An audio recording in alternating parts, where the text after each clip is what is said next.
Okay, you would not believe that this is reality. If I were a communist propagandist, like, this is what I would say perfectly. Okay, so have you seen this, or are you ready for this, Eddie, before we go? Sure, I don't know if I've seen it yet. Okay, this is going to be, great. Okay, I'll send it, you'll see. It's going to be a nice live react. When your father is the leader of an entire nation, you might expect only wealth and privilege. But for the daughter of one former president/dictator, life has taken a very unexpected turn that's led to the streets of Fort Lauderdale at the age of 81. Investigative reporter Bob Norman has the story you'll only see on Local 10. Okay, go ahead. Sorry. No, I got it.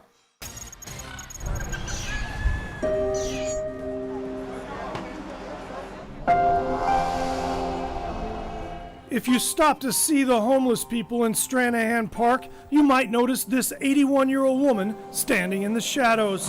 Oh, it's a long story. Her name is Carmela Batista, and she lives on the streets with her daughter Anna and their cat Felina. I always said I have a perfect life. No way. That's what here now is like a shock. The way my mom describes it, it was like a living hell without flames. How do you manage to sleep on the hard concrete? Can you imagine? Sometimes I cry. It's hard. Oh my God. Carmela's picture book offers glimpses of their former life, photos of her from decades ago. One next to Fulgencio Batista, the former leader of Cuba, that's inscribed by him with the word besos, kisses. The former president of Cuba, Fugelencio Batista. That was my daddy. It's true. Carmela's mother had a romance with the married Cuban leader in 1934, and while he didn't raise her, she said Batista regularly visited her and made sure she was taken care of. What a nice guy. Was he like that as a father? No. He was a strong man. No, he was a strong man, but he was, like I said, a friend. When I always see him, he was like my best friend. In 1940, when Carmela was 5, her father was elected president of Cuba. Elected. Served a 4-year term. Elected. Man, General Batista had overthrown the Constitution. Then in 1952, he returned to power with a military coup. Some regard her father's reign as the island nation's heyday. Heyday? Others see it as a corrupt mafia-type Their regime. heyday. Carmela defends her father. Drug smuggling? Said she paid Right, little when they had the attention most to Fidel prostitution Castro in until casinos. December That was 30th, their heyday. 1958, when one of her father's assistants called her on the phone. Told me, your father said that you didn't see snow before.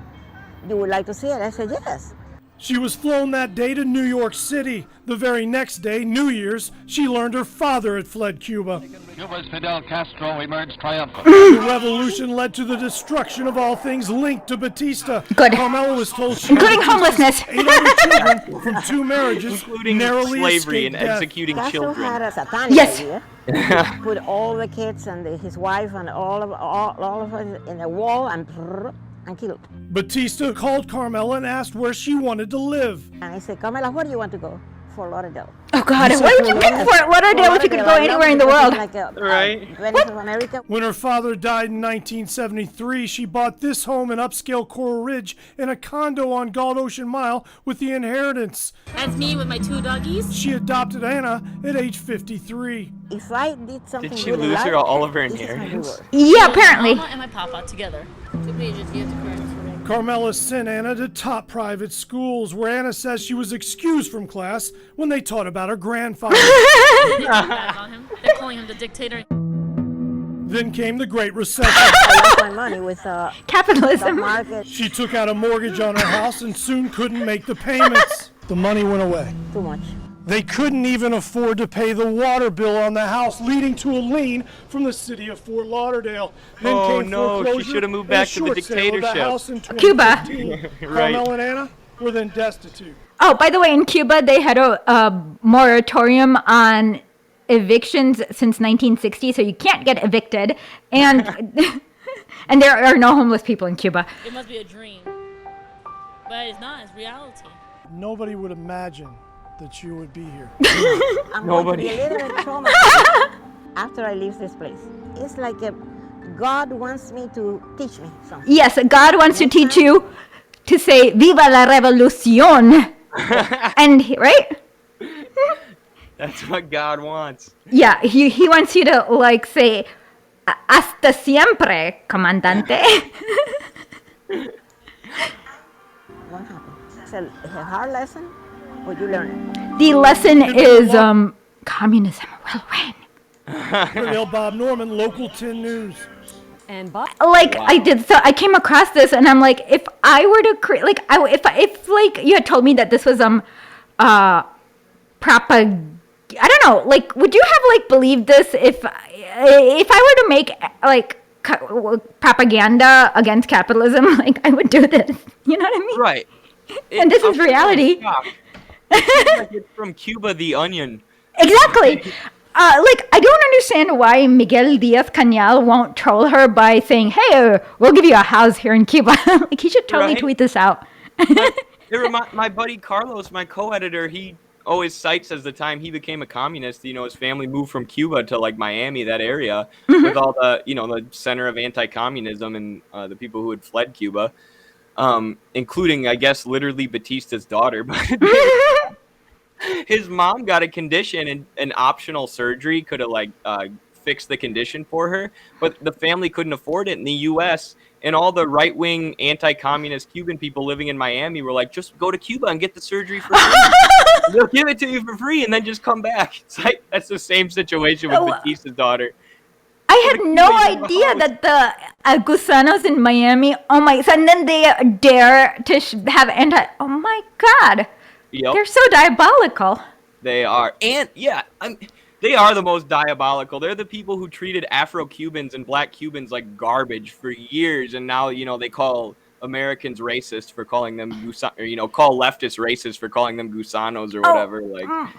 Yeah, because you know about Operation Peter Pan, right? It's really creepy.